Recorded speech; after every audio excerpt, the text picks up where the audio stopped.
We finished the last leg of our Cross-Continental road trip about a week ago. Sorry this is a little late, but in addition to all the sea glass and shells and fossils that I brought home, I also brought home a case of COVID.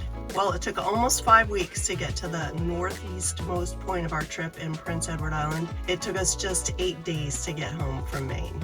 After another short visit in southern Maine, we said goodbye to my sister and we headed west. We drove through upstate New York and arrived at Niagara Falls, Ontario, drove down the Strip and checked into our hotel for a short sleep. After a Canadian breakfast at Tim Hortons, we headed over to the falls.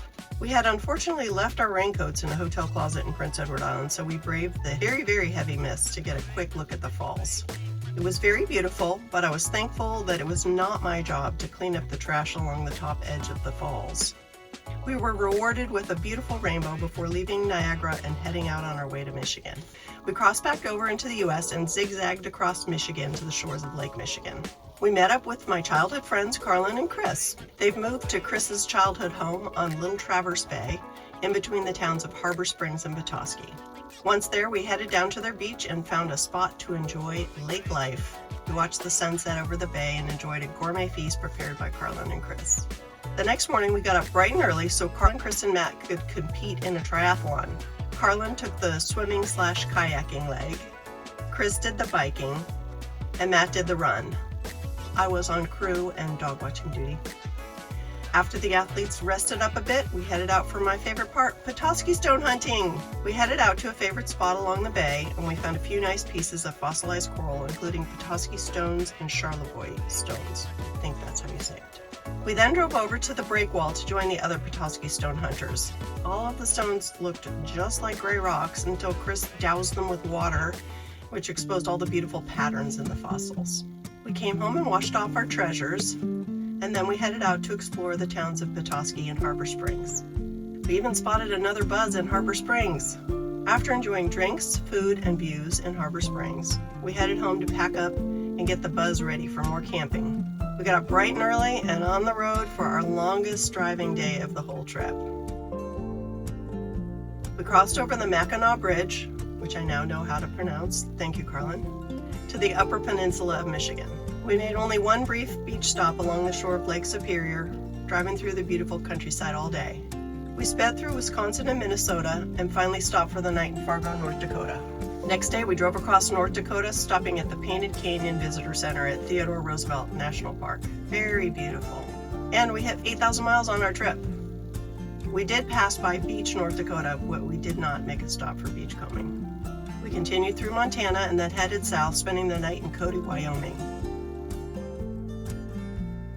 The next day, we headed into Yellowstone National Park. This is a huge national park, almost 3,500 square miles spanning 3 states, with mountains, geothermal features, rivers, lakes, and even beaches. We gathered with the masses to watch Old Faithful erupt, which it did, of course, right on time. Then we explored the geysers and the creek near the lodge.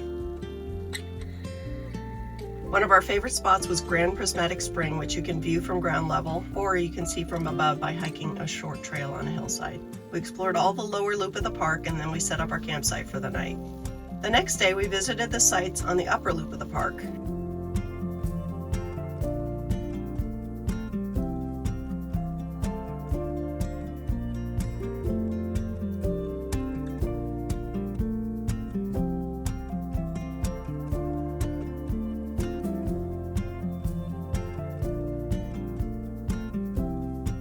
And we hit 9,000 miles on the road trip.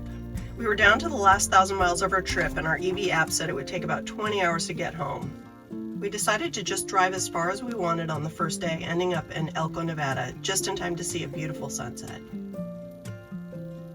The last day took us through the rest of Nevada, north of Lake Tahoe, and finally back to the San Francisco Bay Area. We got back home and checked the road trip mileage, just over 10,000 miles. It was great to get back home and to our beautiful Pacific beaches with so many great memories of the people and places we saw on our trip. Thanks to everyone who welcomed us into their homes, onto their beaches, and showed us all their treasures they had found. We had a blast and we would do it again in a heartbeat, maybe just after a little break. Thanks to all of you for following along. We hope you had fun seeing some of the wonderful spots and the welcoming people that we met along our way. Have a great day and happy beachcombing.